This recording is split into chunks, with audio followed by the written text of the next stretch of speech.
vamos a hablar de un tema sumamente emocionante, apasionante. Para muchos, creo que de alguna manera todos los humanos valoramos y quisiéramos cada vez, ¿verdad?, estar en mejores condiciones,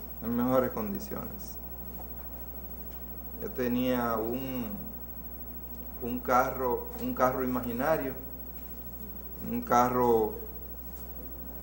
tenía solamente del carro, tenía a veces lo de la parte de arriba, el guía solamente. Y eso era suficiente para motivarme para hacer los mandados, cuando me mandaban, hacerlos más rápido. Eran otros tiempos. Ya me mandaba a comprar algo, y decía, deja eso, que se te va a botar la cosa. Y yo, no, es que así llego más rápido. Así que inmediatamente yo me montaba en mi carro imaginario, cogía una especie de timón, una manguera que tenía, y dije, ok, ¿qué es lo que tú quieres? Tal cosa. Así que yo le ponía la llave imaginaria, cogía por ahí, ya usted sabe, a 1000, compraba y de allá venía, ya, ahí tiene. Bueno, funcionaba la cosa, ¿verdad? Pero subyacía dentro la idea de que, bueno, quería tener un carro, ¿verdad?, siendo un niño. Y eso es importante, eso es interesante, que la gente tenga alguna aspiración, alguna motivación, siempre y cuando entonces no pierda el juicio por esa motivación. Pero tener proyectos, tener buenas ideas, y sobre todo si esto tiene que ver con la voluntad de Dios, ¿no? La voluntad de Dios y el plan de Dios para nuestras vidas. Lamentablemente, muchos han vivido de espalda a la realidad de lo que Dios quiere para el hombre, y se concentran y se centran en sus propias metas, proyectos de vida, y entonces se afanan tanto por alcanzar esos proyectos, esas metas, que lamentablemente se olvidan de la esencia de lo bueno, de la esencia de lo que tendrá y tiene valor para la eternidad. Uno a veces se pone, yo veo algunos reportajes y eso, y me asombra.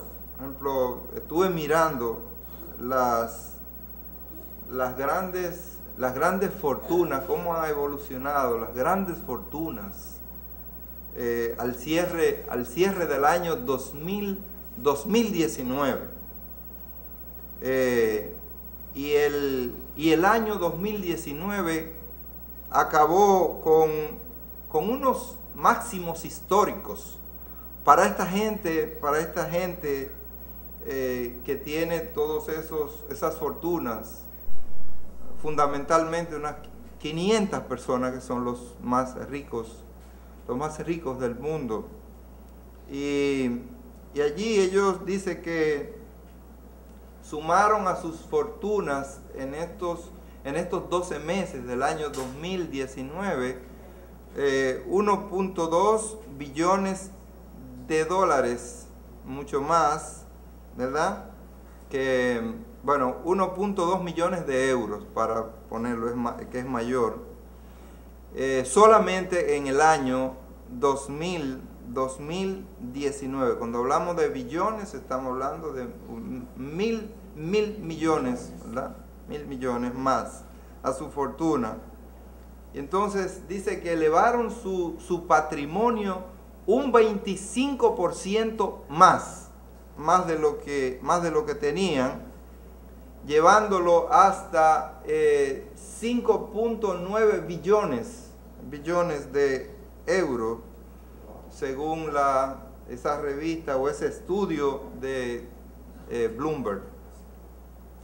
Y el más afortunado de todos para el año 2019 lo fue un francés llamado Bernard Arnault, y dice que despidió la época o el año con 37.700 millones, mucho más que todos sus récords anteriores. Y por el otro lado tenemos al presidente de Louis Vuitton, Moet Hennessy, que es el tercer hombre más rico del mundo, solamente por detrás de Jeff Bezos y de Bill Gates, y amasa una fortuna de 106.200 millones de dólares.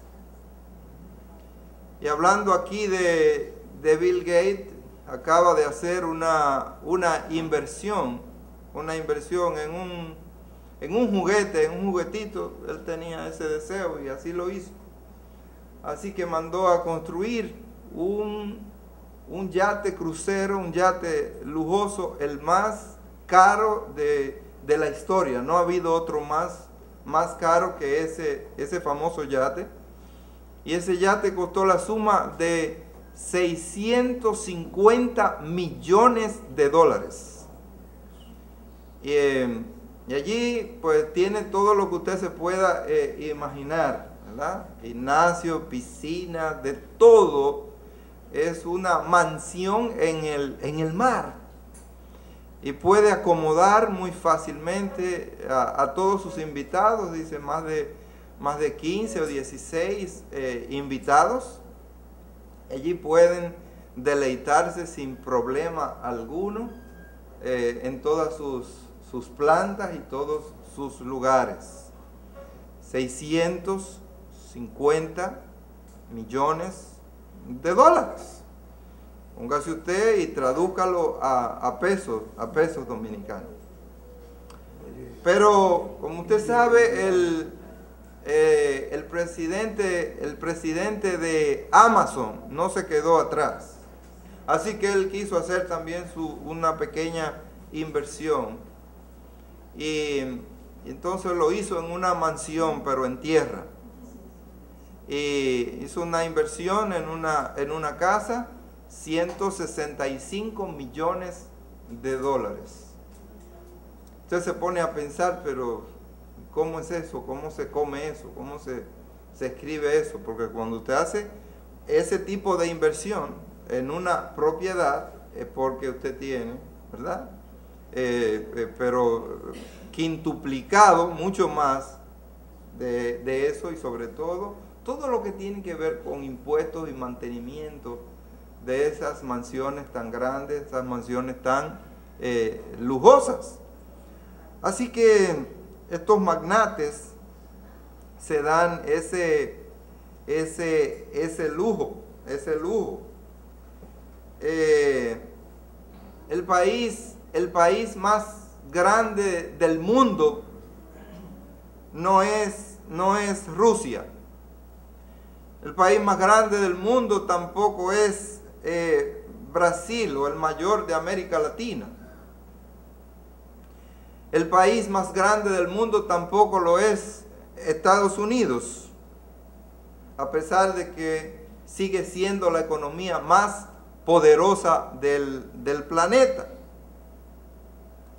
Pero tampoco lo es China, con sus más de 1.000 millones de habitantes.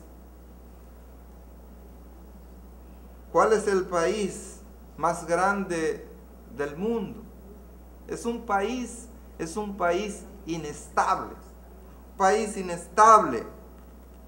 pero tiene los mayores recursos del planeta. Y ese país se llama el mar.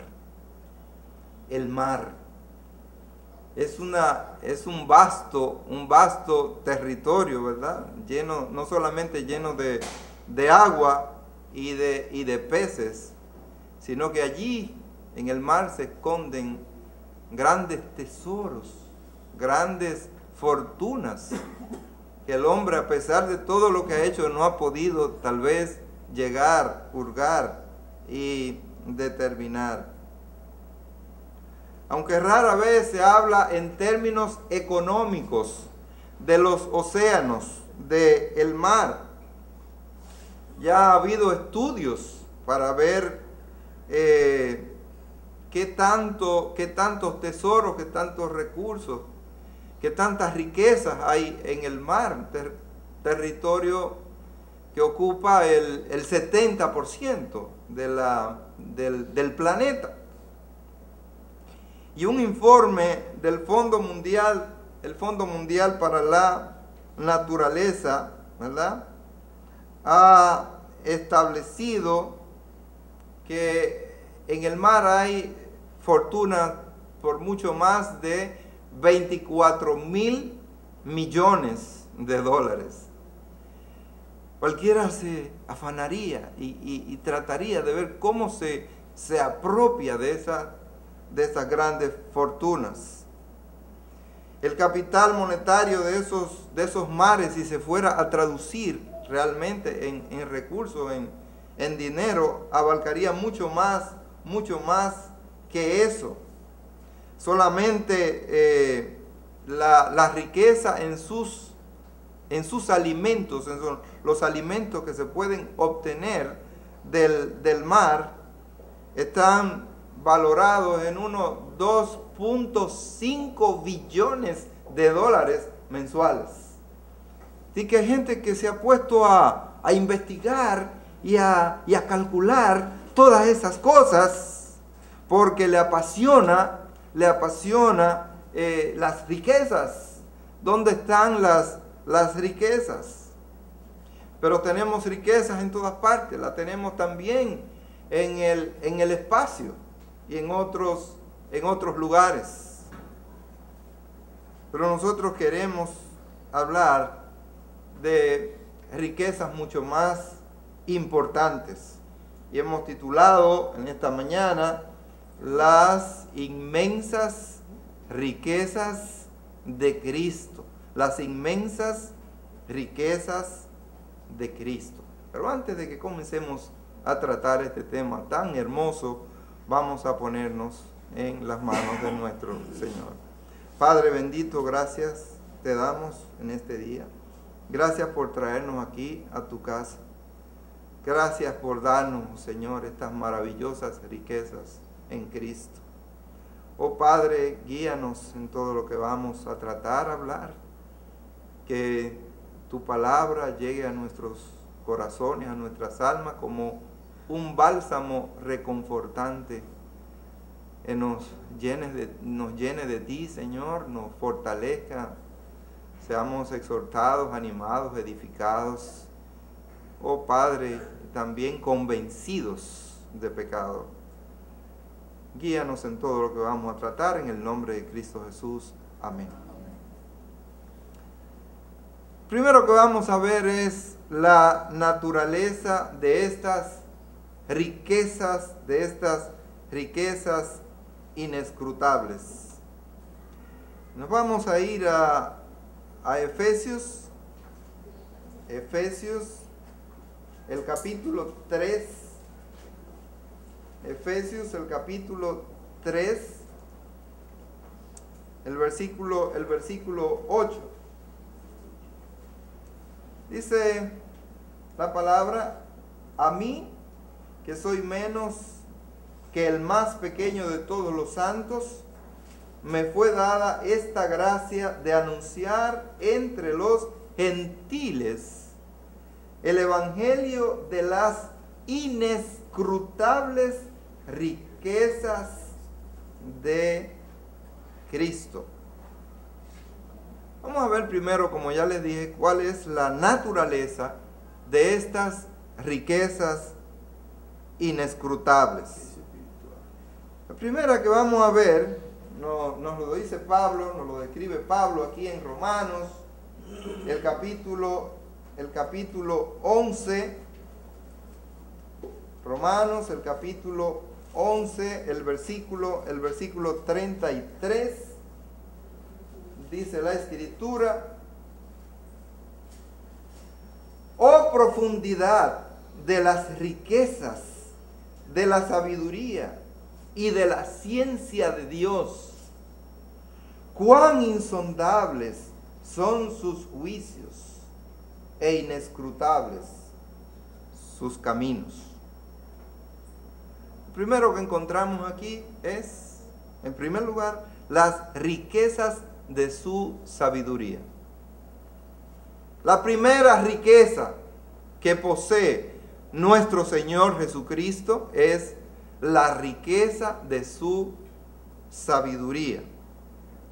Y esta riqueza de su sabiduría son evidentes en la creación. ¿Cómo ha sido creado todo? Porque en la creación es la divinidad, y dentro de la divinidad está nuestro Señor Jesucristo como arquitecto, como diseñador y como constructor. Dice la Biblia que por medio de Él fue hecho todo lo que hay, no solamente por medio de Él, sino también para Él, por Él y para Él. Esta creación que Dios ha hecho de este mundo y de este universo, ¿cuánta sabiduría se necesitaría para construir, para llevar a cabo, hacer un solito planeta, uno solito? Y usted sabe la cantidad enorme de planetas, de estrellas. Óigame, todavía estamos descubriendo y descubriendo cosas, y todavía faltan por descubrir enormes constelaciones, ¿verdad?, de estrellas, planetas, astros. Por ejemplo, usted se imagina construir el sol, lo que ameritaría eso. Todos esos gases a esas temperaturas enormes, y eso mantiene justamente la vida del planeta. Si el sol se desapareciera por un minuto, por un segundo, mira, esto fuera increíble. Dios ha construido todo el universo. Nuestro Señor Jesucristo ha sido una figura estelar en la creación. El solo hecho de construir un árbol, ¿usted sabe lo que significa construir un árbol? Nadie puede construir un árbol. Lo que nosotros podemos es de ya la materia prima, lo que ya existe, poder reproducir. Pero el hombre no puede generar vida. Pero también la sabiduría de Dios en su providencia, la sabiduría de Cristo en su providencia, cómo nos sustenta, cómo nos provee de todas las cosas que nosotros necesitamos justamente para vivir, para esta vida. Antes, allí en el huerto del Edén, no teníamos todas estas medicinas elaboradas que tenemos hoy día. Era lo que tenía. Dios le puso allí esos árboles, esas plantas, le puso agua, y eso era lo que ellos necesitaban para estar bien, para estar vivos. Y Dios también le puso esos animales, y eso era cuanto necesitaba.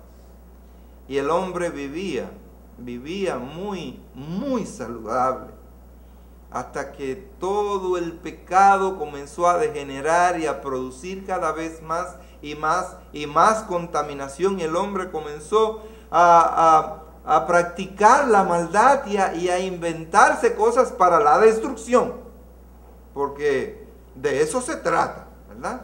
Nosotros somos expertos en destruir. No nos gusta construir, pero sí destruir. Fácilmente, ustedes ven esas sillas que están ahí, bueno, han sido preservadas en el tiempo. Muchas de esas sillas están con nosotros desde que casi iniciamos. Pero desde que nacemos tenemos un espíritu de destrucción. Un niño agarra lo que usted le ponga ahí y él no juega y lo trata con delicadeza. Él lo que quiere es destruir y romper. Porque eso es lo que corre por nuestro ADN. Y entonces hemos querido destruir todo lo que Dios ha hecho para nuestro bien. Fíjense cómo destruimos la capa que nos protege, la capa de ozono que nos protege, cómo destruimos los ríos, los bosques, cómo afectamos los mares, los llenamos de plástico por todos lados, así los peces se envenenan, se intoxican. Estamos acabando exactamente con todo. Y hay ahora una lucha para ver cómo podemos acabar con el bendito plástico que tanto está afectando al mundo, al hombre, a la sociedad, en su providencia. Pero también vemos su sabiduría en su redención. Y allí en su redención, nuestro Señor Jesucristo sacó, por decirlo así, de su banco una mínima parte de la fortuna que tiene, y esa mínima parte de su fortuna, Él la invirtió en pagar el alto precio por la salvación de nuestras almas.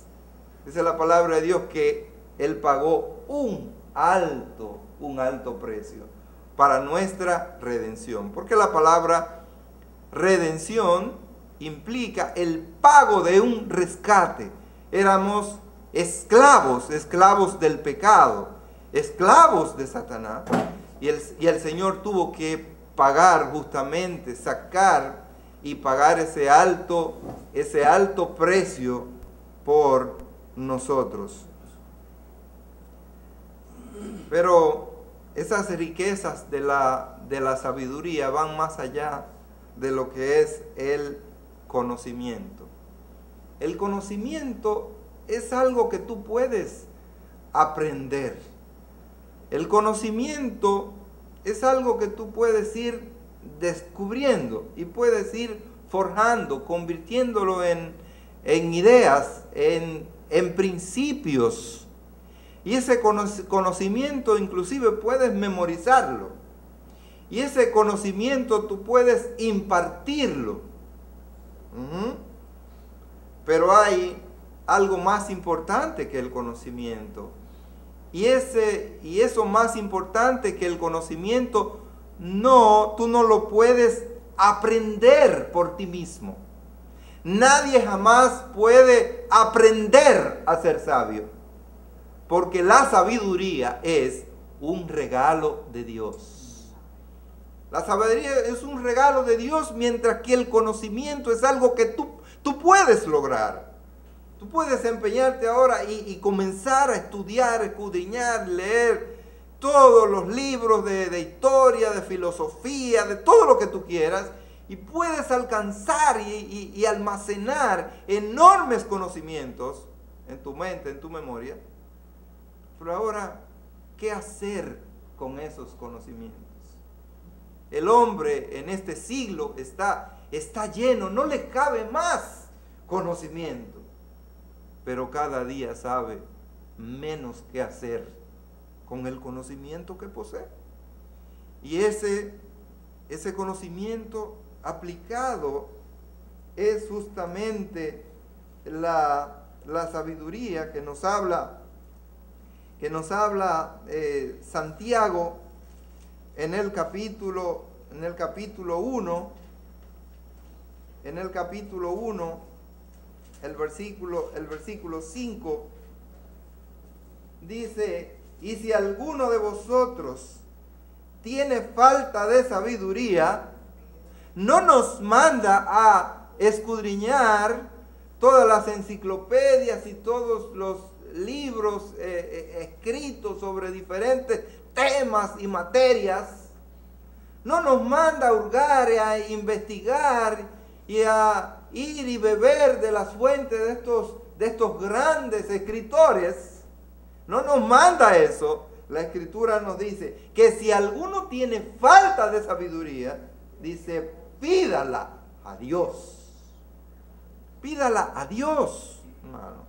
Si no tienes sabiduría en tu vida para manejarte, si no tienes sabiduría para conducir tu hogar, si no tienes sabiduría para aprender a hacer tu trabajo y relacionarte con la gente, tú tienes desesperadamente que ir a Dios en oración y pedirle a Dios que te dé sabiduría para que tú puedas aplicar correctamente el conocimiento de Dios.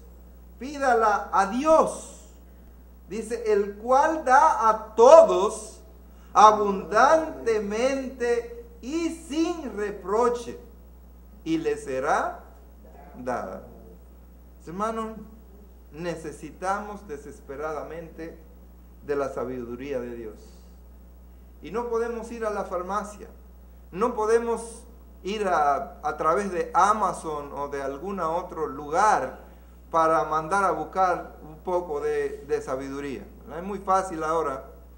Un momento dado, mi esposa se enamoró un vestido.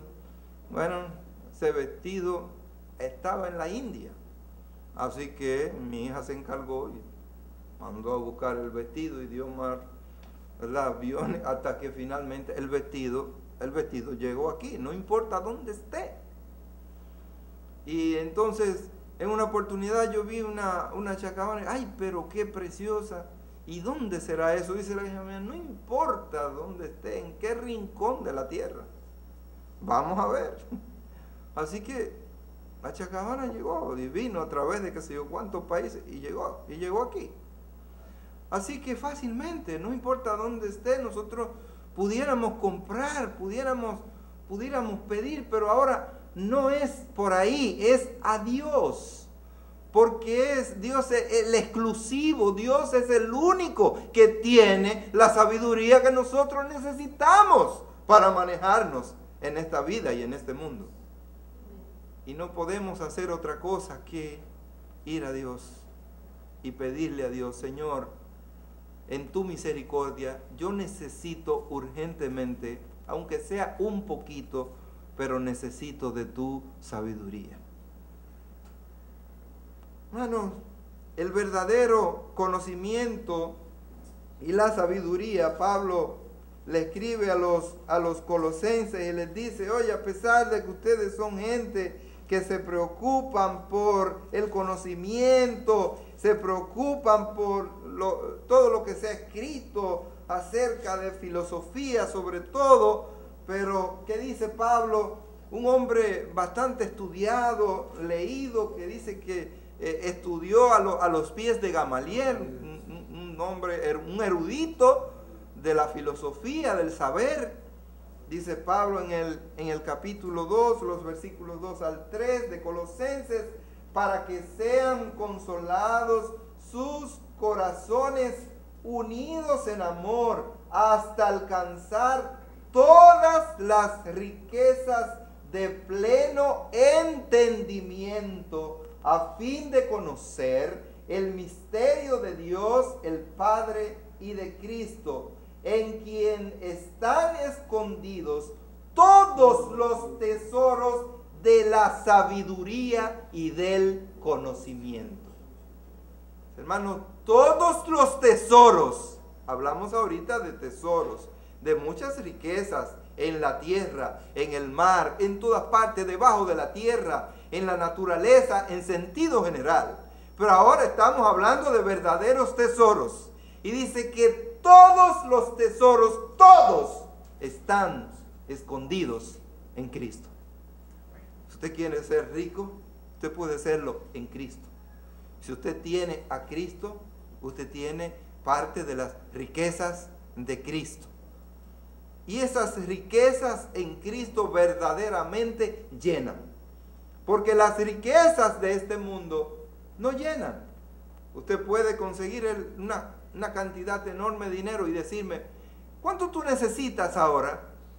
¿O cuánto tú necesitarías para estar bien? Y usted puede poner un número. Algunos modestos dirían, No, yo solamente necesito, con 3 millones o 4, yo lo hago ya. 3 millones, 4, 5 millones. Yo no necesito más. Otros dirían, no, yo necesito para ya estar seguro, yo necesito por lo menos 10 o 20 millones. O 25 millones. Y hay otros que dirán, todavía no, eso es muy poco. Yo necesito por lo menos 50 o 100 millones.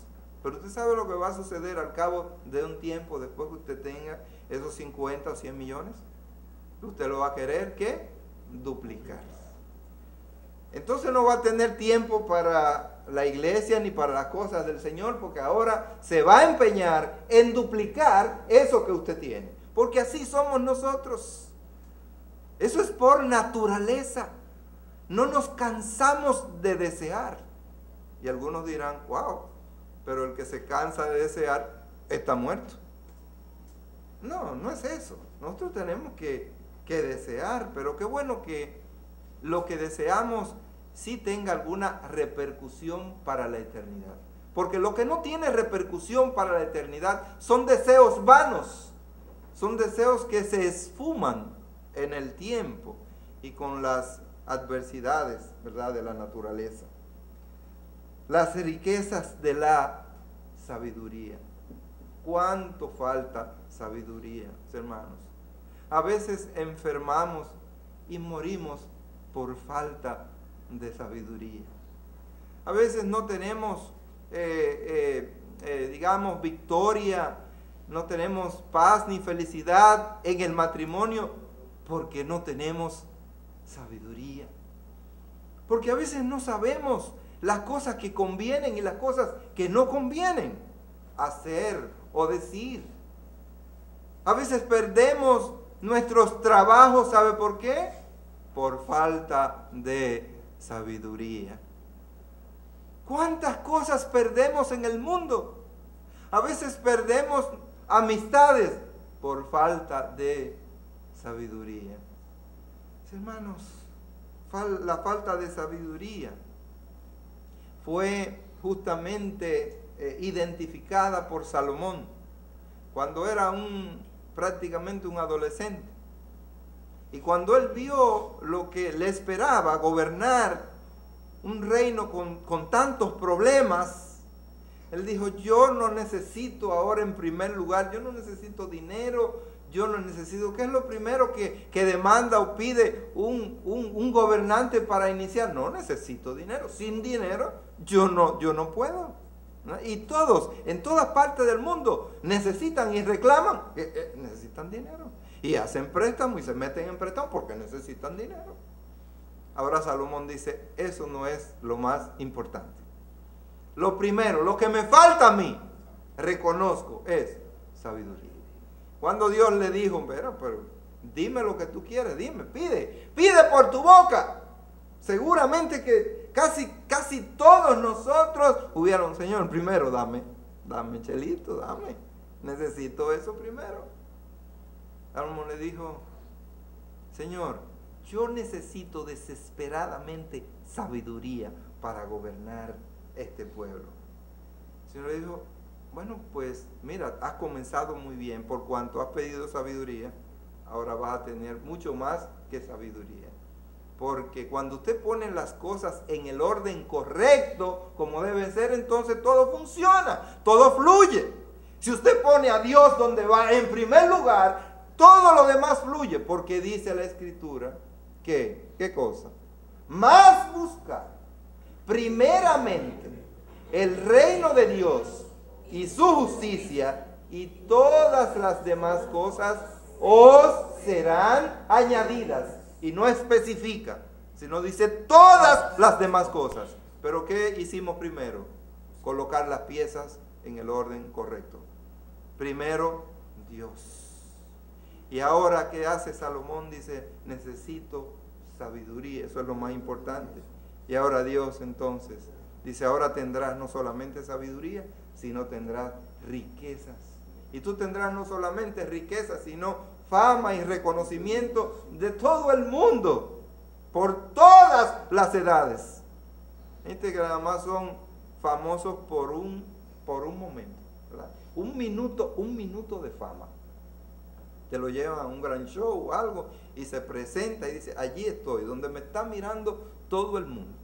Déjeme decirle que hay transmisiones que un minuto cuesta todos los millones que usted se imagina. Por ejemplo, están transmitiendo un mundial usted se imagina el Super Bowl, estar allí, solamente pararse y que todas las cámaras se la pongan a usted. Pararse allí, que salga y usted dice, ya es suficiente. Usted ya lo vieron más de 100 o 200 millones de personas en el mundo en un momento dado. Por lo tanto, hay minutos de fama. Y a veces el hombre pierde, ¿verdad?, todo lo que es la eternidad con Dios por un minuto de fama. Una fama muy pasajera. Así que Salomón, ¿qué hizo? Salomón dijo, no, vamos, yo lo que quiero es que tú me des sabiduría para yo poder hacer las cosas como tú quieres que yo las haga. Si no es con la sabiduría de Dios, no podemos agradar a Dios. No podemos hacer las cosas como Dios quiere que nosotros las hagamos, aunque tengamos todo el conocimiento del mundo, aunque seamos los seres más inteligentes de la tierra. No vamos a comprender cómo es que Dios quiere que nosotros le sirvamos, cómo Dios quiere que nosotros hagamos las cosas. En segundo lugar, no solamente las riquezas de su sabiduría, sino también las riquezas de su gracia. Y volviendo a Efesios, el capítulo 1, el versículo 7, dice la Escritura, en quien tenemos redención por su sangre, el perdón de pecados, según las riquezas de su gracia. Ahora tenemos que la gracia de Jesucristo es una enorme fuente de riqueza. ¿Por qué la gracia de Jesucristo es una enorme fuente de riqueza? Porque gracia significa el favor de Dios para con nosotros. Fíjense que es diferente a gracias. Siempre hago la distinción porque una S cambia todo el sentido a una palabra. En este caso, gracia es todo el favor de Dios para con nosotros. Mientras que gracias, ahora con S, es aquella actitud de cortesía o de gratitud por algún tipo de bien o de bondad recibida de parte de alguien. La gracia, las riquezas de la gracia de Jesucristo están plenamente evidenciadas, como lo describe el apóstol Pablo en 2 Corintios, el capítulo 8, el versículo 9, están evidenciadas porque en su amor, en segundo lugar, en su sacrificio y en tercer lugar, en su misericordia. Dice 2 Corintios 8, 9, porque ya conocéis la gracia de nuestro Señor Jesucristo, que por amor a vosotros se hizo pobre, siendo rico, para que vosotros con su pobreza fueseis enriquecidos. Se cuenta la historia de un viejo minero que pasó toda su vida buscando plata en las montañas en el viejo oeste. Estaba tan empeñado en conseguir, en localizar esa plata, que prácticamente perdió a su esposa y a sus hijos. Ellos tuvieron que abandonarlo porque perdió todo el enfoque, el juicio solamente en estas cosas.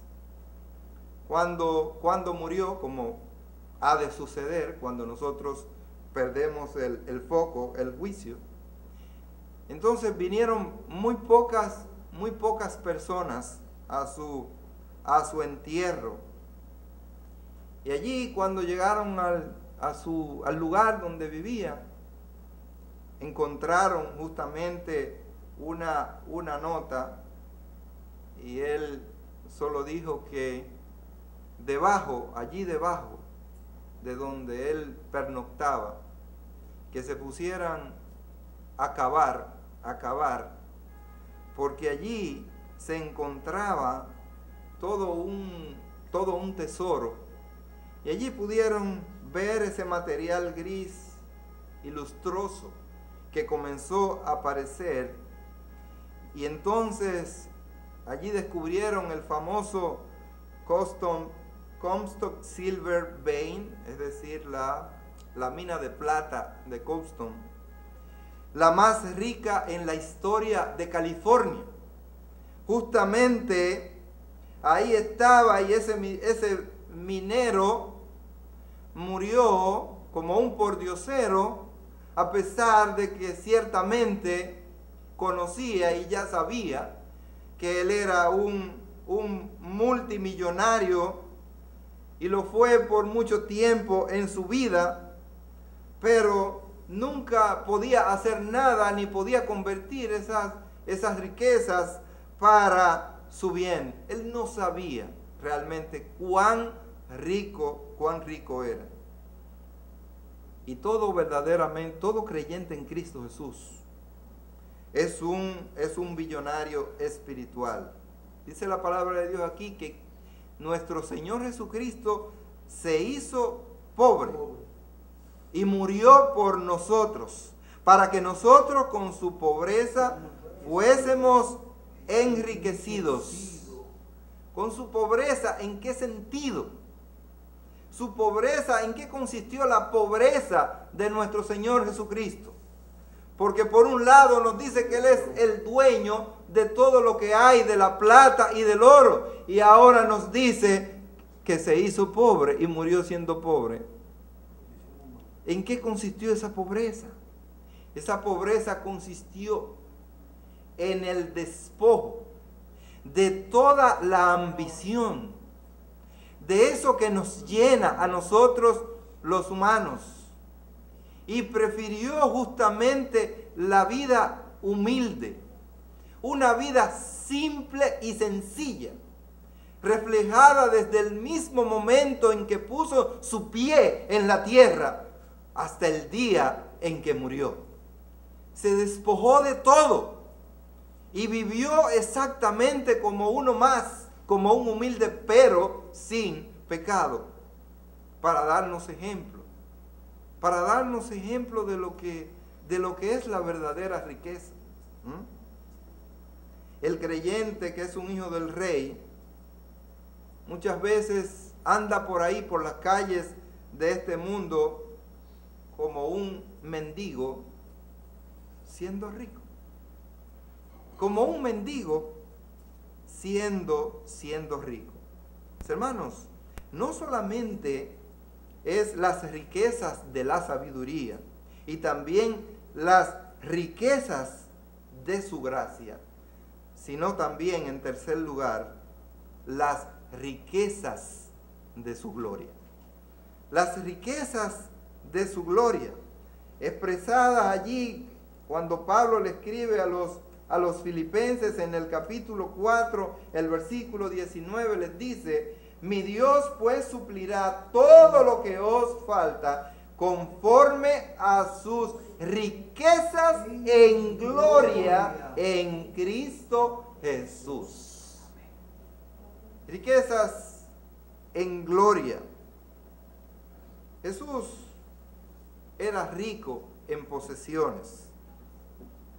Como el Dios soberano, Él participó y creó todas las cosas.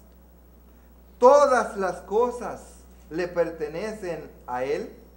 Dice Pablo escribiéndole a los Colosenses en el capítulo 1, versículos 16 y 17, porque en Él fueron creadas todas las cosas, las que hay en los cielos y las que hay en la tierra, visibles e invisibles, sean tronos, sean dominios, sean principados, sean potestades. Todo fue creado por medio de Él y para Él. Y Él es antes de todas las cosas, y todas las cosas en Él subsisten. Alguien ha dicho que si el Señor por un momento bajara su mano y se pusiera a descansar o se metiera su mano en los bolsillos, todo el planeta se volvería nada, porque todo descansa en sus manos, en su poder. Todo Él lo tiene en su poder, en sus manos.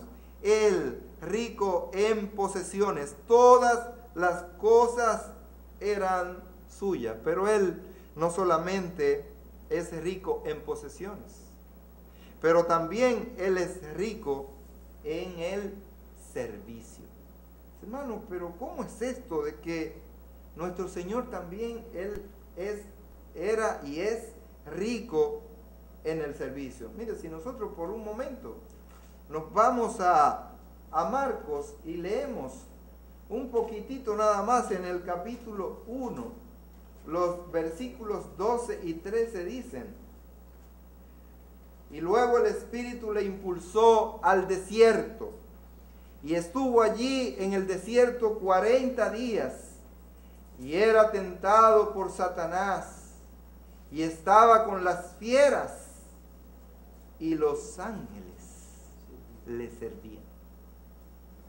Los ángeles le servían, estaban a su disposición en un momento espectacular, en un momento crucial, donde fue atacado de una manera feroz por el enemigo, para ver de qué manera podía destruirlo, podía destronarlo. Y allí le hizo todo tipo de ofrecimientos a nuestro Señor Jesucristo, pero extrañamente, allí en este lugar, en esta montaña, en el lugar donde estaba, dice que allí los ángeles le servían. Él es rico en el servicio.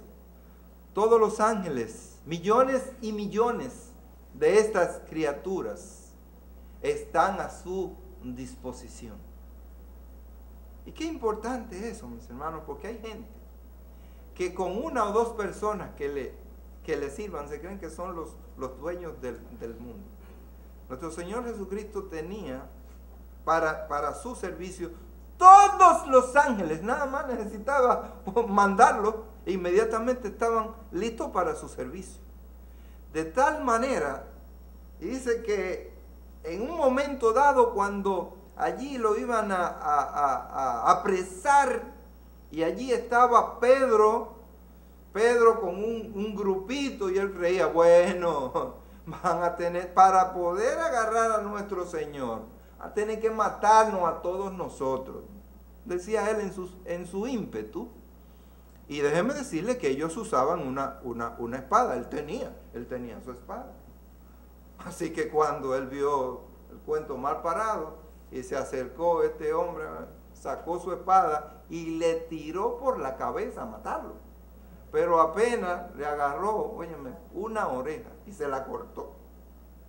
El Señor Jesucristo agarró la oreja y se la puso, y allí fue que le dijo: no, hombre, pero si yo quisiera ahora mismo que me defendieran, si yo quisiera que esto no sucediera, yo nada más tengo que dar un timbrazo y llamar, y vienen legiones de ángeles en mi defensa, en mi favor, porque justamente están a su servicio como lo estaban allá en el cielo cuando él estaba en su santo trono.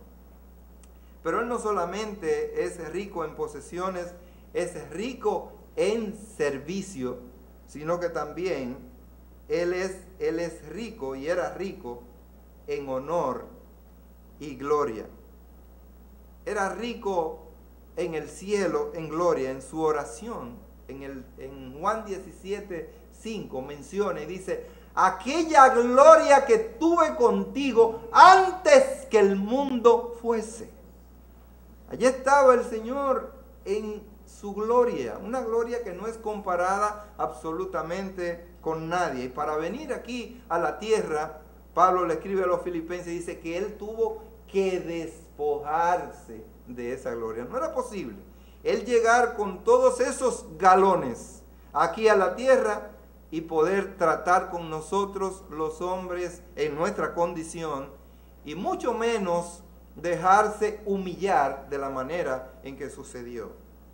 Pero Él fue rico en honor y gloria, no solamente en el cielo, sino también en su nacimiento. Y es algo como contradictorio. Un ser que nace en esas condiciones, en una cuna de pajas. Sin embargo, era tal su prestigio, era tal su nivel, que los ángeles no soportaron, no aguantaron, y vinieron aquí a la tierra. Y nos dice Lucas, nos da una descripción dramática de ese episodio maravilloso en el capítulo 2, los versículos del 8 en adelante. Dicen: había pastores en la misma región que velaban y guardaban las vigilias de la noche sobre su rebaño. Y he aquí, se les presentó un ángel del Señor, y la gloria del Señor los rodeó de resplandor, y tuvieron gran temor. Pero el ángel les dijo: no temáis, porque he aquí os doy nuevas de gran gozo, que será para todo el pueblo, que os ha nacido hoy en la ciudad de David un Salvador, que es Cristo el Señor. Esto os servirá de señal: hallaréis al niño envuelto en pañales, acostado en un pesebre.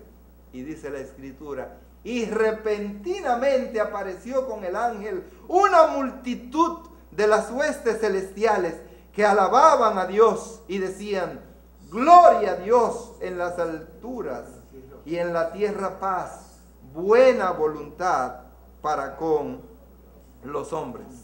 Así que nuestro Señor Jesucristo fue rico en honor y gloria, no solamente en el cielo, sino que también al llegar aquí a esta tierra, al hacerse una persona humana, un hombre, también fue rico en esa honra y en esa gloria.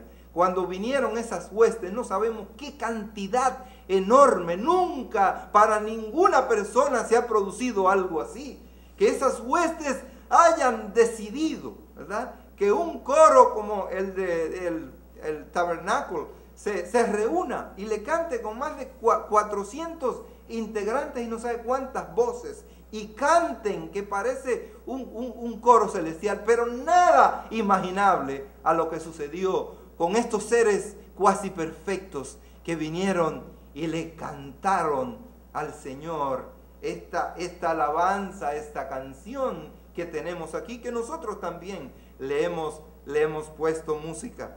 Oh, mi Señor, rico en gloria y en honor, no solamente en el cielo, en su nacimiento, pero también Él será y es rico en gloria. Y lo veremos allí en su segunda venida, cuando venga con su iglesia y descienda aquí en esta tierra. Dice la Escritura en Mateo el capítulo 25, los versículos 31 al 34, dice: cuando el Hijo del Hombre venga en su gloria y todos los santos ángeles con él, aquellos que vinieron, que estuvieron presentes cuando Él vino la primera vez, también le acompañarán la segunda vez cuando venga aquí a la tierra. Entonces se sentará en su trono de gloria y serán reunidas delante de Él todas las naciones, y apartará los unos de los otros como aparta el pastor las ovejas de su cabrito, de los cabritos, y pondrá las ovejas a su derecha y a los cabritos a su izquierda. Entonces el rey dirá a los de su derecha: venid, benditos de mi Padre, heredad el reino preparado para vosotros desde la fundación del mundo. Qué momento tan estelar, qué momento tan glorioso para cada uno de nosotros. Y no por la gloria de nosotros, sino por la gloria de Él.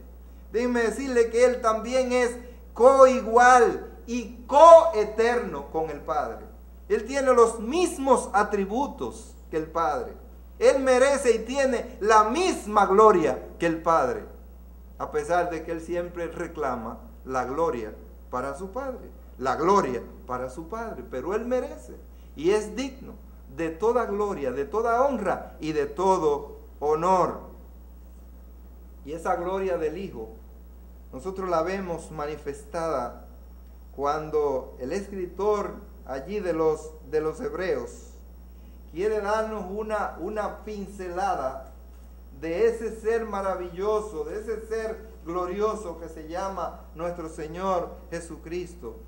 Y nos dice entre algunas cosas, en Hebreos el capítulo 1, versículo 2 en adelante, nos dice: y en estos postreros días nos ha hablado por el Hijo, a quien constituyó heredero de todo, y por quien asimismo hizo el universo, el cual, siendo el resplandor de su gloria, y la imagen misma de su sustancia, y quien sustenta todas las cosas con la palabra de su poder, habiendo efectuado la purificación de nuestros pecados por medio de sí mismo, se sentó a la diestra de la majestad en las alturas, hecho tanto superior a los ángeles, cuanto heredó más excelente nombre que ellos. ¿Por qué? ¿Por qué ese nombre es mucho más excelente que todos los nombres que tienen estas criaturas celestiales?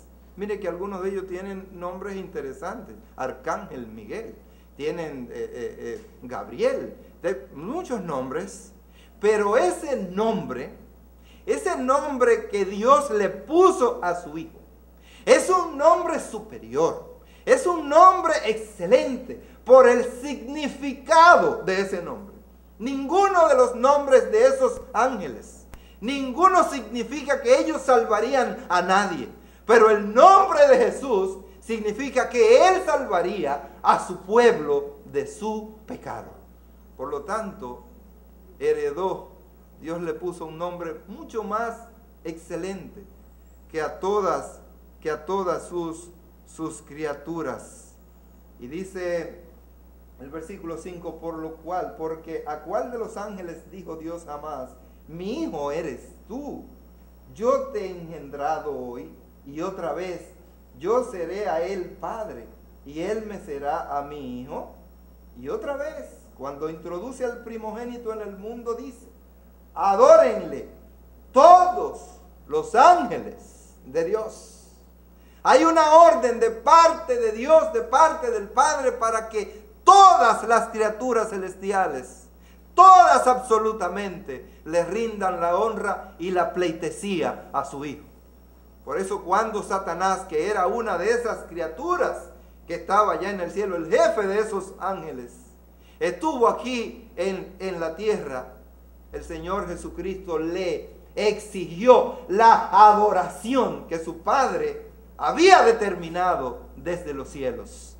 Pero sabemos que Satanás no va a adorar al Hijo, y mucho menos al Padre. Él merece toda esa honra, toda esa gloria. Dice: ciertamente de los ángeles dice: el que hace a sus ángeles espíritus y a sus ministros llama de fuego. Mas del Hijo dice: tu trono, oh Dios, le llama Dios, por el siglo del siglo. Cetro de equidad es el cetro de tu reino.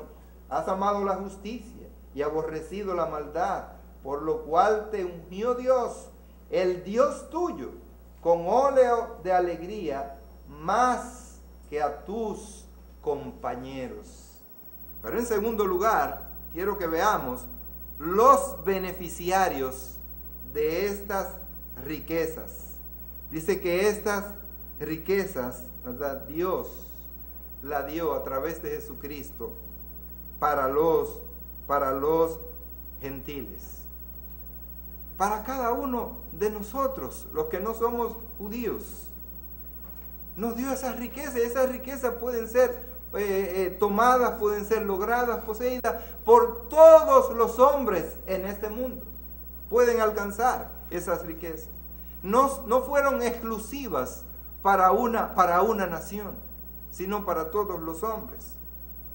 Y dice que esas riquezas nos han sido ofrecidas en primer lugar por medio de su humillación.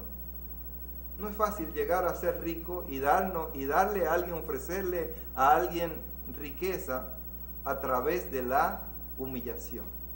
¿Cuáles son las características de la gente que quiere ser rico y que busca las riquezas? Es la prepotencia, es la arrogancia, es que se quieren llevar a todo el mundo por delante. Pero ahora estas riquezas son ofrecidas y nos llegan a nosotros a través de la humillación de un ser. Allí en el texto donde estábamos, es decir, en segunda a los Corintios, el capítulo 8, el versículo 9, que nos dice: porque ya conocéis la gracia de nuestro Señor Jesucristo, que por amor a vosotros se hizo pobre siendo rico, para que vosotros con su pobreza fueseis enriquecidos.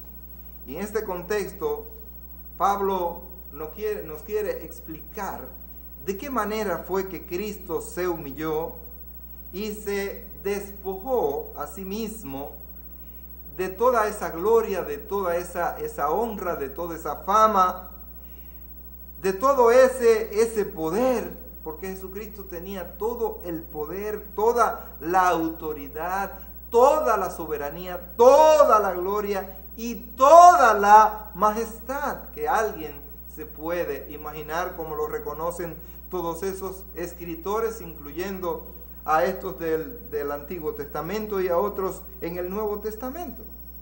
Él dejó su lugar propio con Dios. No es fácil usted abandonar un lugar de confort, un lugar donde todas las cosas fluyen, están a su disposición. No es fácil usted trasladarse de un lugar donde tiene luz 24/7, donde tiene servicio de agua, donde no tiene ruido, ¿verdad?, escándalo que le moleste, donde no hay cucarachas y otros insectos, donde no hay ningún tipo de problema con la gente. Y usted está allí y se siente feliz de la vida. Todo el mundo le saluda, todos los vecinos, y son vecinos muy decentes. Y ellos colaboran mucho con usted. Y usted se siente realmente como si estuviera en el cielo. Así Jesús está en su centro, en su área, en su lugar de confort. Allí está con su Padre en la gloria. Allí tiene a todos los ángeles para que le sirvan. No necesita absolutamente. Allí no hay cansancio. Allí no hay hambre. Allí no hay sed. Allí no hay ningún tipo de necesidad para venir entonces a este mundo. Donde al venir a este mundo y convertirse en un humano, un ser humano, encontró hambre, sintió hambre, pudo convivir con el hambre. Él veía todas esas multitudes que se desplazaban de un lugar a otro, buscando más que todo, buscando comida.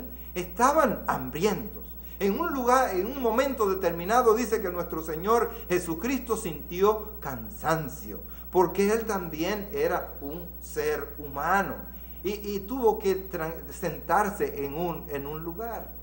Nuestro Señor Jesucristo sufrió todas las inclemencias de la naturaleza. Posiblemente también le dio frío en su momento.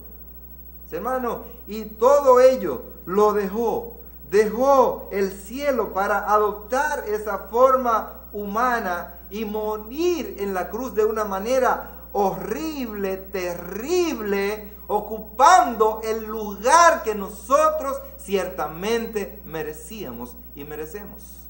Y Él lo hizo justamente por nosotros. Pero Él no solamente lo hizo a través de su humillación. Él lo hizo también a través de su exaltación. Es importante aquí en esta parte que dice Filipenses, y pongamos mucho ojo en esto, en este aspecto. Dice Filipenses, el capítulo 2, el versículo 9, por lo cual Dios también le exaltó hasta lo sumo y le dio un nombre que es sobre todo nombre. Y cuando nos enfrentamos a este texto, la mayoría de las personas lo leen, le pasan por encima, pero no se ponen a pensar y a reflexionar sobre todo lo que esto implica. Dice que le exaltó hasta lo sumo. Y nosotros podríamos pensar que él antes no había estado exaltado hasta donde ya no cabe más. Él no poseía toda la gloria y toda la honra en el cielo. ¿Acaso no era él el Hijo de Dios? Él tenía toda la honra. No le cabía más. Por ejemplo, Dios no puede ser jamás más santo de lo que eres. Cuando nosotros oramos y decimos, santificado sea tu nombre, no quiere decir que estamos pidiendo que Dios y su nombre sea más santo de lo que realmente es. Ese no es el significado, sino que tu nombre se mantenga en alto. Tu nombre se mantenga sobre todos los nombres, para fines de adoración, para fines de honra. Y en el caso ahora de nuestro Señor Jesucristo, ahora dice que Dios le exaltó hasta lo sumo, hasta donde no cabe más gloria, hasta donde no cabe más honra. Pero es que es lo que ha hecho Dios, y acaso Él antes tenía toda esa gloria y toda esa honra. Es solamente para que nosotros podamos comprender y entender un poquito de lo que se trata cuando Él se despoja a sí mismo de toda esa gloria, de toda esa honra, de todo ese poder, y entonces se convierte en humano, en humillación, se humilla y obedece justamente el plan y obedece a su Padre. Y ahora, delante de nuestros ojos, el Señor Jesucristo es exaltado hasta donde nosotros no nos podemos imaginar, y hasta donde no cabe mayor exaltación que la que Dios produjo en Jesucristo aquí en la tierra. Nadie más puede recibir la exaltación, el nivel, el lugar hasta donde el Señor, nuestro Dios, llevó a Jesucristo más que Él. ¿Usted sabe por qué? Porque Él fue exaltado en su resurrección. Él fue exaltado en su resurrección. El cuerpo del Señor Jesucristo nunca sufrió putrefacción. Ese cuerpo del Señor Jesucristo no se llenó de gusanos. No, jamás. El Señor de alguna manera lo conservó. Pero algo más, no solamente Él fue exaltado en su resurrección, sino que también nuestro Señor Jesucristo fue exaltado en el testimonio del Padre.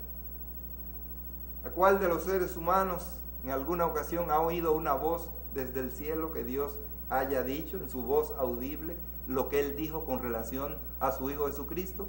Nadie, absolutamente. ¿Qué fue lo que dijo? Este es mi Hijo amado, en quien tengo complacencia. Ay, Padre, yo quisiera, me gustaría escuchar esa voz. Y cada uno de nosotros quisiéramos escuchar esa voz que viniera desde el cielo y nos dijera: ay, míralo aquí, este es mi hijo, esta es mi hija fulana, en quien yo estoy conforme y complacido. ¡Qué bueno saber que tú me amas y que tú me sirves como lo haces! Quisiéramos escucharlo. Hay personas que se mueren esperando oír un bonito testimonio de sus semejantes. Se comportan bien, lo hacen bien, pero a veces somos tan mezquinos, ¿no?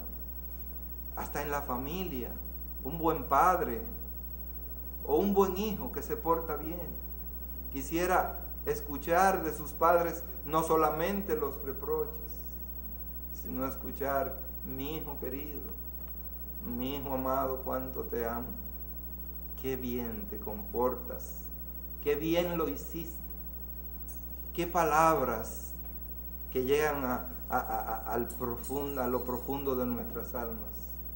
Una y otra vez llegué a escuchar esas palabras de mi madre cuando me decía: mi hijo querido, tú eres mi hijo de mi corazón. Y me abrazaba. ¡Wow! ¡Qué cosa tan grande! ¡Cuánto me sentía yo henchido de amor! ¡Qué bueno cuando los padres abrazan y le dicen a sus hijos! Obviamente los hijos deben ganárselo. Sus hijos deben comportarse bien. Esos hijos deben ser obedientes. No deben ser malcriados. Deben ser obedientes y sumisos. Pero entonces, padres, debemos corresponder y decir: cuánto te amo, cuánto, óyeme, qué bueno mi hijo, qué bueno mi hija, te has comportado muy bien. ¿Cuántos necesitamos a veces de nuestras esposas, ¿verdad? Oír: qué tremendo hombre tengo, Dios te bendiga, te amo mucho, qué bueno. No necesitamos regalos, no queremos regalos. Pero eso, hombres, tenemos que ganárnoslo. Con nuestra actitud, con nuestro comportamiento, con la manera como respondemos a nuestras responsabilidades. Y de igual manera, las hermanas quisieran escuchar: mi esposita de mi corazón, cuánto te amo, tú eres lo más grande después de Dios para mí. Óyeme, qué interesante, tú eres única. Oír eso. Pero a veces, ni de los hermanos. No crea que yo estoy esperando oír de ustedes, hermanos: óyeme, no. Yo espero, si acaso ocurre, tal vez, quién sabe. Lo espero oír del Señor, ¿verdad? Del Señor. Pero yo lo oigo mucho de muchos de ustedes. No hay cosa que me llegue tan profundo que oír: hermano, yo lo amo, yo sí lo amo a usted en Cristo, ¿no? Yo lo amo en Cristo, ¿no? Qué bueno, ¿no? Y eso se nota y se evidencia en su actitud, en la forma de ser. Qué bueno, qué bueno. Aquí el padre le dice al hijo: este es mi hijo amado, en quien tengo complacencia. Y no solamente lo dijo en una oportunidad, porque no solamente lo debemos de decir una sola vez, sino repetirlo una y otra vez, como lo dijo Dios. Volvió otra vez en otro momento espectacular. Y cuando el Señor se transfiguró, y por un instante, un flash, Pedro pudo ver un poco, ¿de quién se trata? Dice: sí, ese mismo, Pedro, ese es mi hijo amado, en quien tengo complacencia. Volvió y lo repitió, pero ahora agregó: a él oíd, a él oíd. Ese es el que yo envié aquí a la tierra. Ese es mi hijo, ¿verdad? Así que, si ustedes lo aman, si ustedes dicen que lo aman y lo siguen, a él oíd, a él obedecer. Porque el amor se demuestra con hechos. El amor se demuestra dando, hermano. Y yo no estoy hablando aquí solamente de cosas materiales, pero se demuestra dando. ¿Dando qué? Dando amor. Se demuestra dando y agradecimiento, una actitud de gratitud para con el otro. El amor es algo que se debe dejarse ver, hermano. No es algo como la fe, ¿verdad? La fe también se puede ver, pero la fe se ve por nuestros hechos, por nuestras obras, obviamente. Pero el amor debe igual demostrarse en nuestra actitud con Dios primeramente, pero también hacia nuestros semejantes. Dice aquí que el Señor le exaltó hasta lo sumo y le ha honrado primero todos los ángeles, todas las criaturas y todo lo que existe debajo de la tierra. Y déjame decirte que esto no ocurrió antes de que nuestro Señor Jesucristo muriera en la cruz. Después que el Señor Jesucristo murió en la cruz, entonces vino la exaltación mayor. La exaltación mayor vino cuando se produjo la resurrección. Y después que se produjo la resurrección, entonces se produjo un hecho sin igual. Cuando a los ojos de todos los presentes, de todos los discípulos, el Señor se paró frente a ellos y tal cual un Apolo o algo, dice que comenzó a subir, comenzó a ascender delante de sus ojos, y me imagino la expresión del Señor al seguir yendo: paz a vosotros, paz a vosotros. Una de sus palabras favoritas. Hermano, el Señor fue exaltado en su ascensión. Y el Señor fue exaltado al momento de ser colocado en el mismo lugar donde Él estaba. Dice a la diestra del Padre. Y desde allí, dice la Escritura, dice que Él intercede por todos nosotros. Porque aunque su obra está consumada en el sentido de que Él hizo el trabajo, todavía el Señor no se cansa de trabajar por nosotros, sino que sigue intercediendo por sus hijos. Qué maravillosa la exaltación de nuestro Señor. Pero déjeme decirle que no solamente Él nos ha ofrecido esas riquezas a través de su humillación, a través de su exaltación, sino que también lo ha hecho por medio de su herencia. Y esa herencia es una herencia que no se puede cuantificar. Fíjense que han sido capaces hasta de tratar de cuantificar las riquezas que se encuentran en los océanos, en el mar. Pero estas riquezas que nosotros tenemos en Cristo, nadie podrá convertirla en valor monetario, porque no es posible. Dice Pedro aquí en su primera carta, en el capítulo 1, los versículos del 3 al 5, dicen: bendito el Dios y Padre de nuestro Señor Jesucristo, que según su grande misericordia nos hizo renacer para una esperanza viva por la resurrección de Jesucristo de los muertos, para una herencia incorruptible, incontaminada e inmarcesible, reservada en los cielos para vosotros, que sois guardados por el poder de Dios mediante la fe, para alcanzar la salvación que está preparada para ser manifestada en el tiempo postrero. Y ahora nosotros nos preguntamos, leemos eso y palabra de Dios, y qué bello, qué bonito dice el texto, y cuánta esperanza. Pero hermanos, ¿y ustedes se han puesto a pensar en lo que dice eso?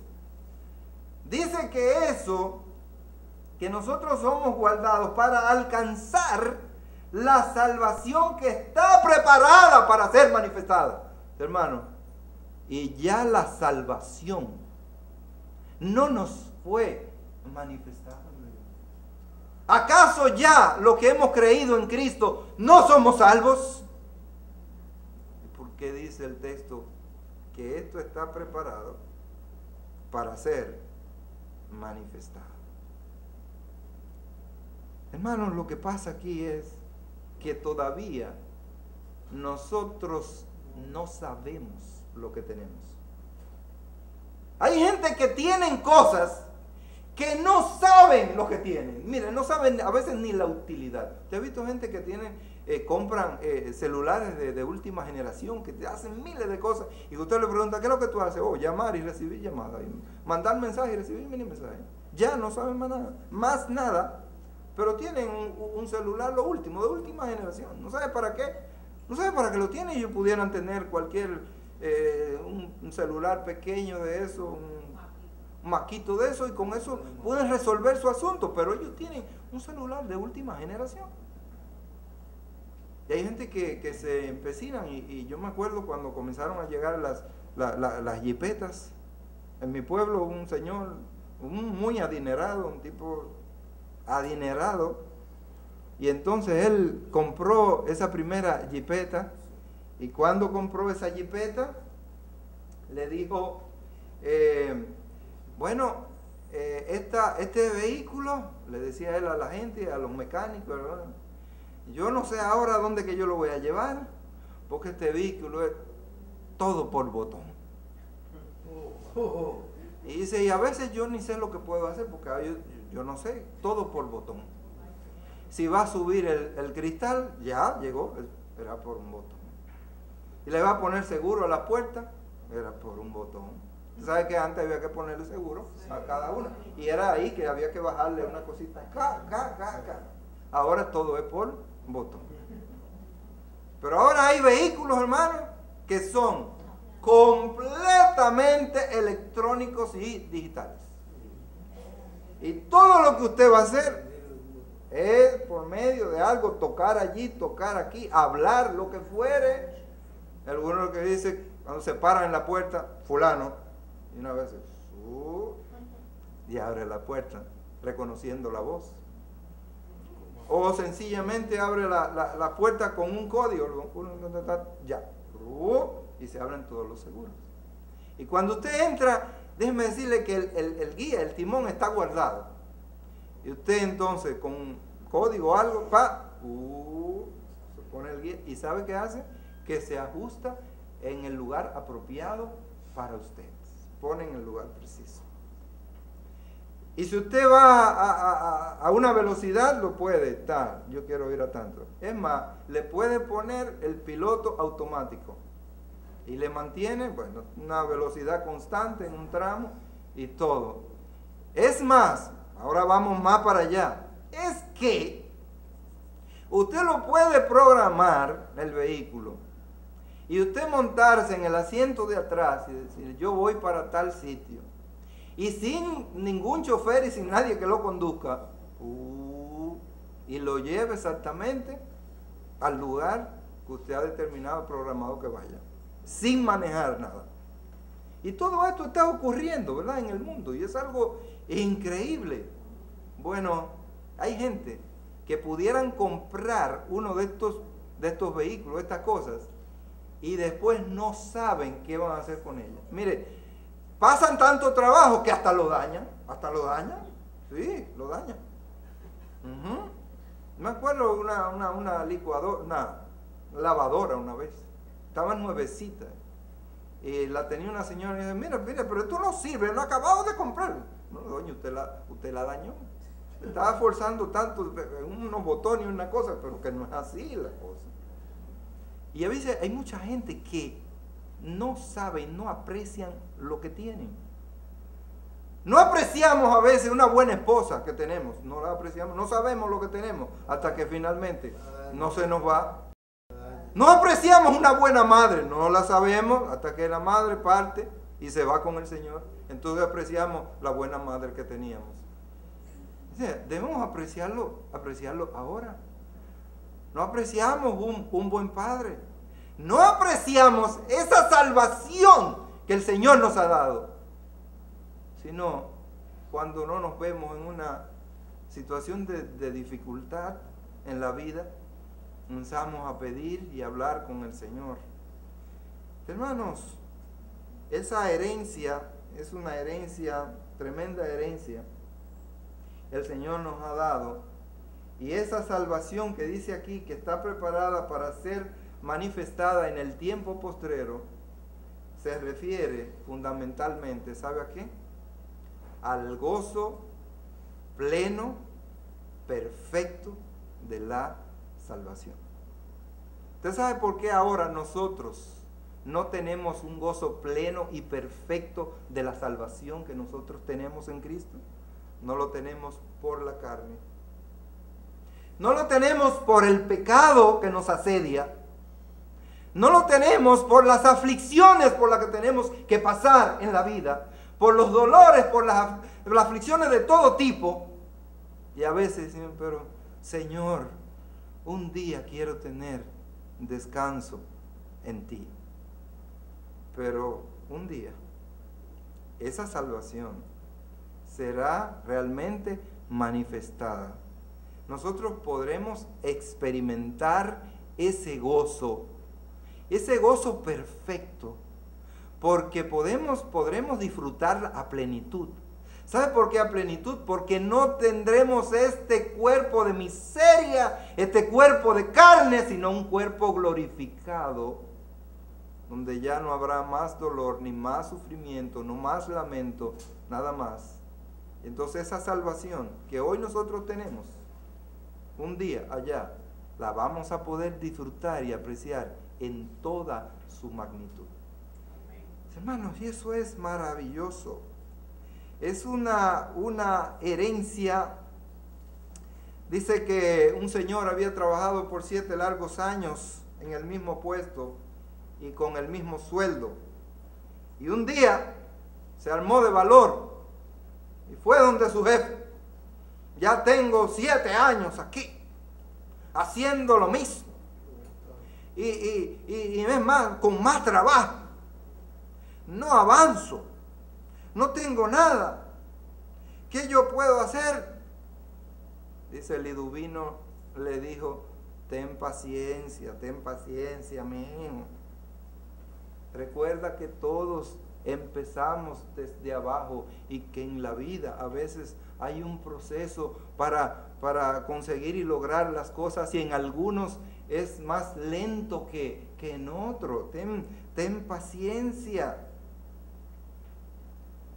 Dice, tú sabes lo que yo tenía. Tú sabes lo que yo tenía cuando yo comencé a trabajar, le dice el ludovino. Y el empleado desesperado, ¿qué tenía, jefe? Y dice, yo solamente tenía un padre millonario, nada más. Yo solamente tenía un padre millonario. Yo sé que ustedes se asombran y dicen, ajá, pero déjenme decirle que él solamente tenía el nombre del padre que era millonario. No tenía el favor, la ayuda, los beneficios que vienen de ese padre millonario. Y a veces es mejor no tener nada, ¿verdad? Para algunos. Pero él sí tenía un padre millonario, pero no podía disponer de ningún tipo de riqueza. ¿Por qué? Porque él era, ¿qué? Un heredero. Y a las personas no se heredan en vida. Es decir, cuando su padre muriera, entonces él iba a pasar a recibir y a heredar los millones de su padre. Hermanos, y así cada uno de nosotros tenemos un Padre millonario. Y a veces vivimos aquí y decimos, pero ven acá, y nuestro Padre Celestial, y nuestro Señor, no es millonario. Y algunos se han inventado el evangelio de la prosperidad en virtud de eso. Bueno, y yo soy hijo del rey, si yo soy hijo del príncipe, yo soy dueño de todo.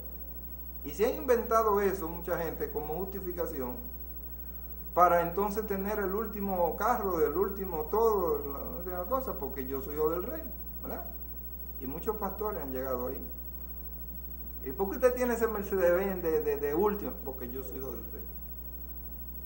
Yo soy hijo del rey. Y si yo...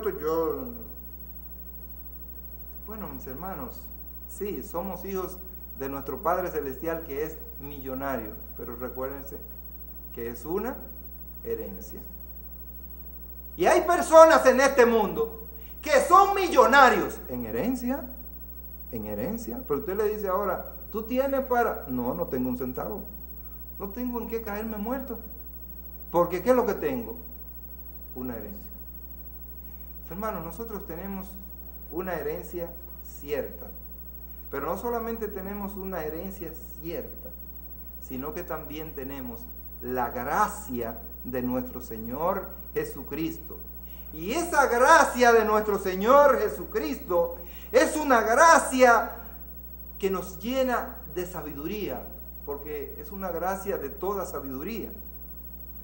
Pero déjenme decirle que también contamos con la misma riqueza del favor de Cristo, de la gracia de Cristo.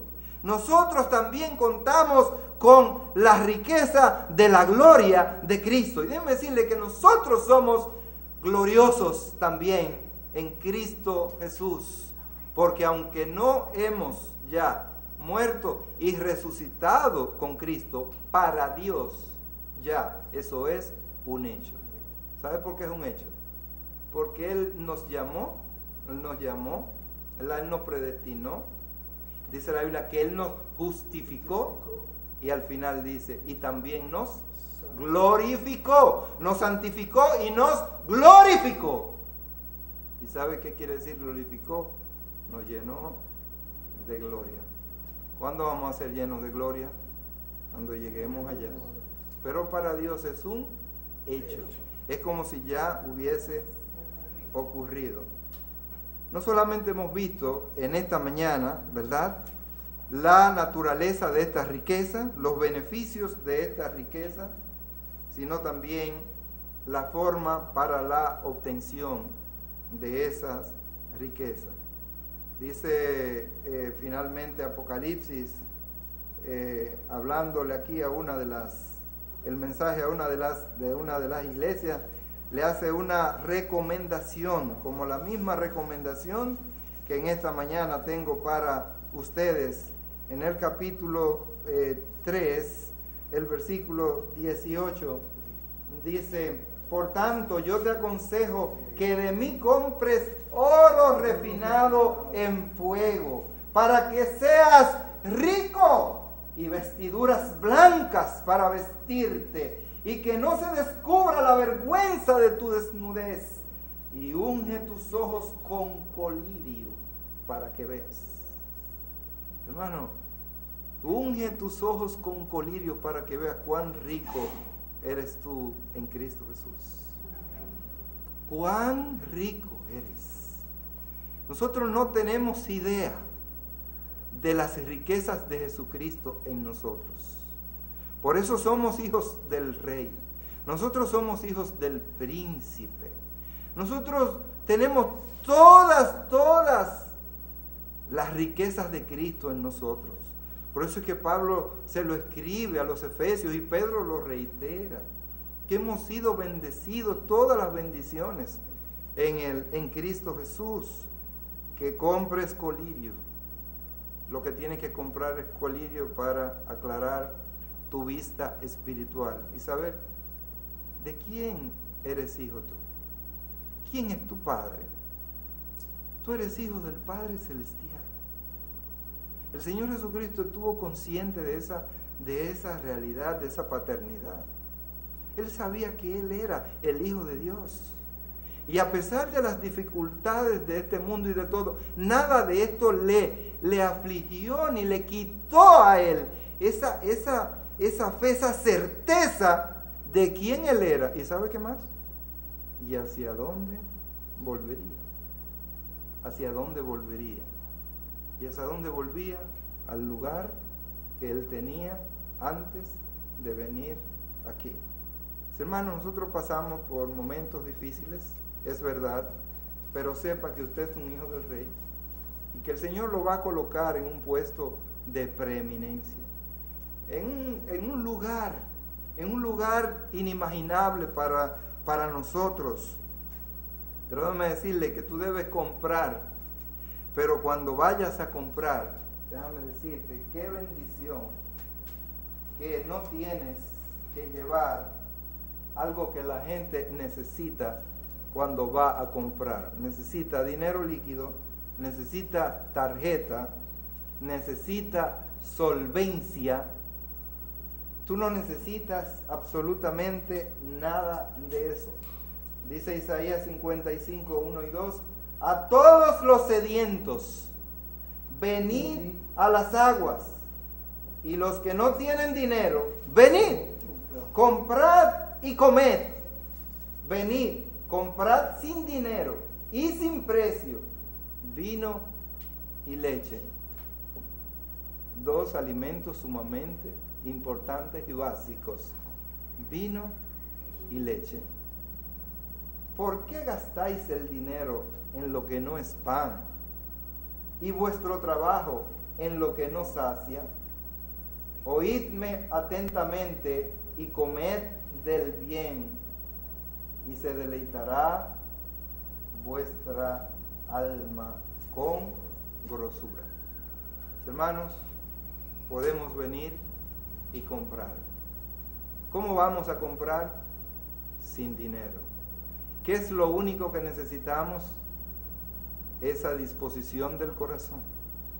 Es decirle, Señor, aunque yo no tengo dinero físico, dinero material, riquezas de este mundo, yo quiero que tú me des, por tu gracia y por los méritos de Jesucristo, lo que tú sabes que me hace falta. ¿Qué es lo que te hace falta? Tú eres rico. ¿Qué es lo que te hace falta? Todo lo podemos tener en Cristo, porque Él ha prometido suplirnos. Mi Dios, pues, suplirá todo lo que os falta, conforme a sus riquezas en gloria en Cristo Jesús. Eres rico, eres multimillonario, tal vez no lo sabes, pero déjame recordarte que es una herencia. Tú eres hijo de Dios y heredas. Es más, dice la Biblia que somos coherederos con Cristo. Todo lo que Jesucristo hereda y posee, igual también nosotros. Pero la principal y la primera herencia es la salvación de nuestras almas. Esa salvación que ahora la podemos poseer, dice, un día, allá, un día, será manifestada y la disfrutaremos a toda plenitud, a toda capacidad. ¿Crees esto? Como le dijo Jesucristo a Marta, ¿crees esto? Si tú crees esto, entonces vivirás feliz a pesar de las carencias, vivirás feliz y satisfecho en Cristo. Padre Celestial, gracias te damos en este día. Gracias, Señor, por esta tu palabra bendita. Gracias por las riquezas que tenemos en Cristo Jesús. Oh, Señor, las riquezas de su sabiduría, las riquezas, Señor, de su gracia, pero también las riquezas de su gloria. Oh Padre bendito, ayúdanos a vivir a ese nivel y con esa convicción en nuestros corazones. Padre Celestial, guíanos en este día y cada día. Te rogamos, Señor, por nuestro país, ahora que nos encontramos en este proceso eleccionario, para que tú traiga, Señor, paz, traiga tranquilidad, traiga prudencia a las personas. Sobre todas las cosas, Señor, que traiga sabiduría a sus vidas. Y esta sabiduría solamente se encuentra en Cristo Jesús. Porque las cosas de este mundo y sus deseos pasan, pero el que hace tu voluntad permanece para siempre. Señor, cuídanos, protégenos, ayúdanos en todo. Te lo pedimos en el nombre de Cristo Jesús. Amén.